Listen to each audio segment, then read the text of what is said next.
Hello and welcome to another episode of Beer Man's No Bull Beer Reviews. Today I have another beer from Fonta, Flora Brewing Company out of Nebo, North Carolina. Speaking of these guys, I'm actually going to be going to Cantillon Swansea Day at Fonta, Flora tomorrow, so I'm pretty excited about that.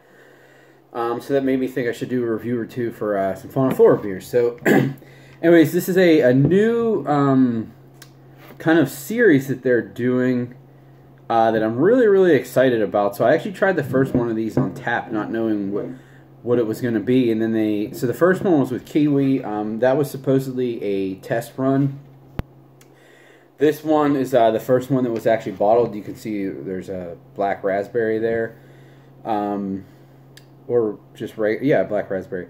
As you can see, they're doing something that not a lot of other places do. They're using clear bottles, which I think for something like this, you can see this says Gose there. For something like this that isn't, there's really like hardly any hops in it. You don't have to really worry about it getting skunked. I think that's a great idea.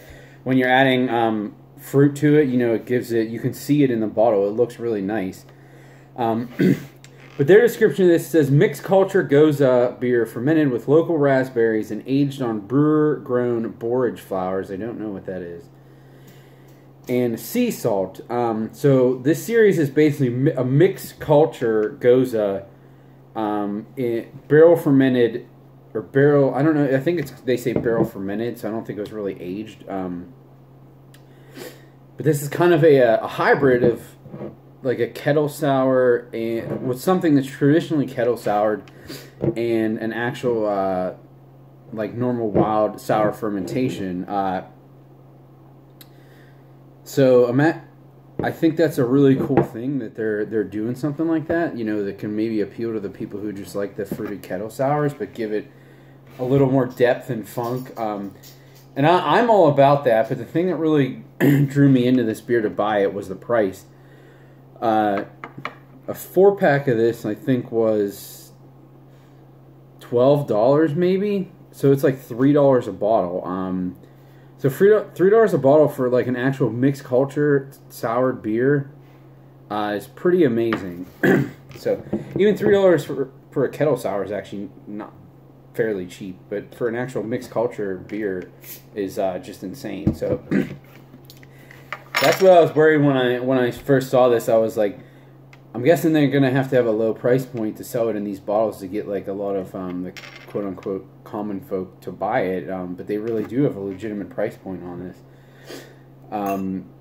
And it's definitely different than your standard fruited kettle sour. So I used this is actually my Swansea Day glass from last year. It's funny because I have other Fonta Flora glasses and I have washed them in the washing machine or in the dishwasher several times and never had an issue with the thing fading. But this one, it faded after like the first one. So now I know my lesson. The one I get this year. Definitely not gonna wash it in the dishwasher, but anyways, you can see it. You already knew what it was gonna look like given the bottle, but it actually looks a little darker because it's a bigger glass, wider glass. Very dark pink to purple color. There's a really minimal pinkish head that faded away really quickly.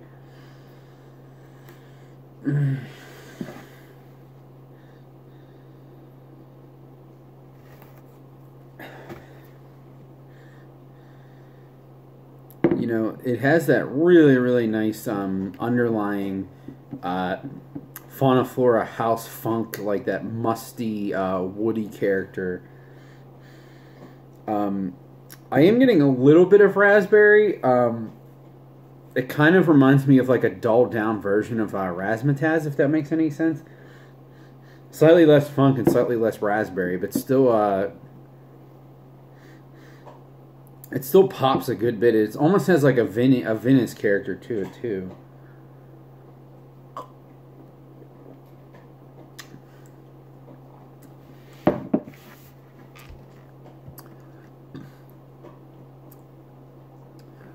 That's so good. I can't believe this is $3. It's insane to me.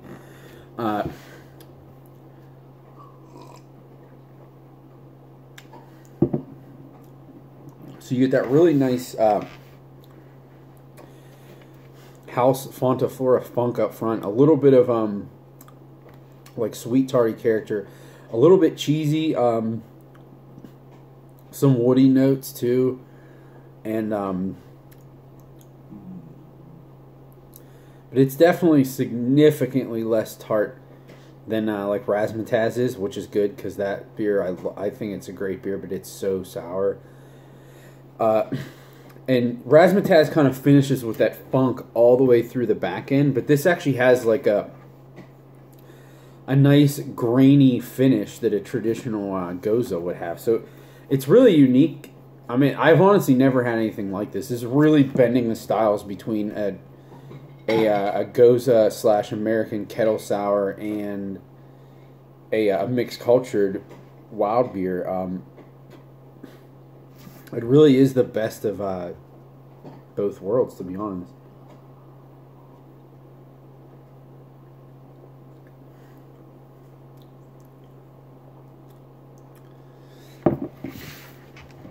It's also something there that's a little maybe it's because of the black raspberry, because one of the AWAS beers they did was, I believe, was black raspberry and watermelon.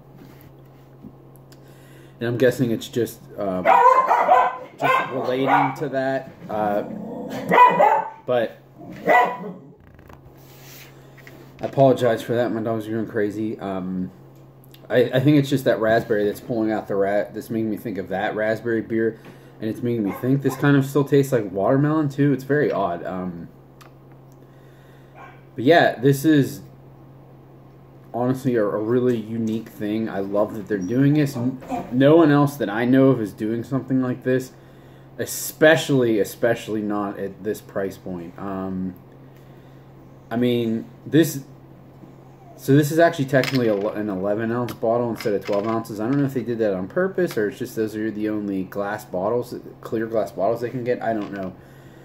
I don't really care though. I mean, they're very blatant. It says, you can see right there, it says 11 fluid ounces, so it's not like they're trying to trick anybody or anything like that. So 2 of these would be exactly a bomber. Getting a bomber of a really good fruited mixed culture beer for $6 is insane to me. I mean, that would have been cheap 10 years ago, but now that's just ridiculous. So these guys are, I'm glad they were able to scale up, because if they can do stuff like this at this price point, honestly, it's going to be hard for me to justify buying anyone else's beer. It's just crazy. But probably pretty obvious for what I was saying, but this is absolutely a buy for me. So they did a strawberry one, and I haven't been able to find it anywhere in the stores around here. I only know of one place that got it, and it was gone like that. But since I'm going up there tomorrow, I heard they still have some at the brewery, so I'm going to grab a 4-pack of that one. I heard that one's actually the best one, which I'm excited for. And they recently just released a blueberry one, which I'm going to be doing probably a review for later this evening. So I'm really happy about that too. So I hope they keep pumping these out. I can't wait for them to do like a peach one and that kind of stuff. It's going to be awesome. But I think that's all I got in this one. Please like, comment, subscribe. Let me know what you think, and I look forward to doing the next one. Thanks.